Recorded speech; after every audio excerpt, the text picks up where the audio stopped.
naman paano mabubuhay ang espiritong patay.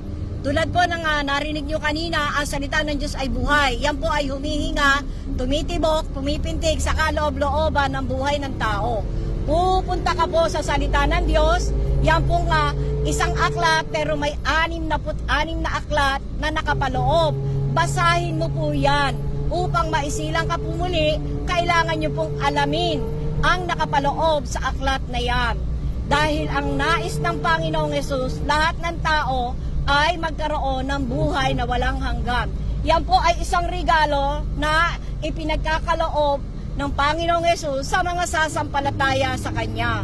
Dahil ginawa niya po ang lahat ng katubusan para sa atin. Kung maaabot natin yung tamang sukat ng pananampalataya, hindi mahahatulan ang buhay ng isang tao. Ang mahalaga po, maunawaan mo na ang Panginoong Hesus ay nagkatawan tao para sa iyo, para sa lahat. Na ang Panginoong Hesus, siya yung tinatawag na gospel, siya ay namatay, siya ay inilibing, siya ay muling nabuhay at siya ay babalik. Na ang Panginoong Hesus, nais niya magkaroon ka ng pagkasilang na muli upang ang espiritong patay ay matigil sa gawain ng kasamaan at kasalanan at magkaroon ng buhay na kaugnayan sa Kanya. Ang transaksyon ng Diyos sa lahat ng tao dito lang sa lupa.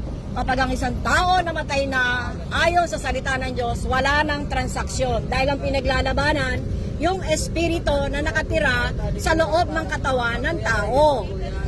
Ano man ang iyong mga gagawing desisyon, yan na po ang magiging destinasyon. Napakahalaga po, saliksikin nyo ang salita ng Diyos.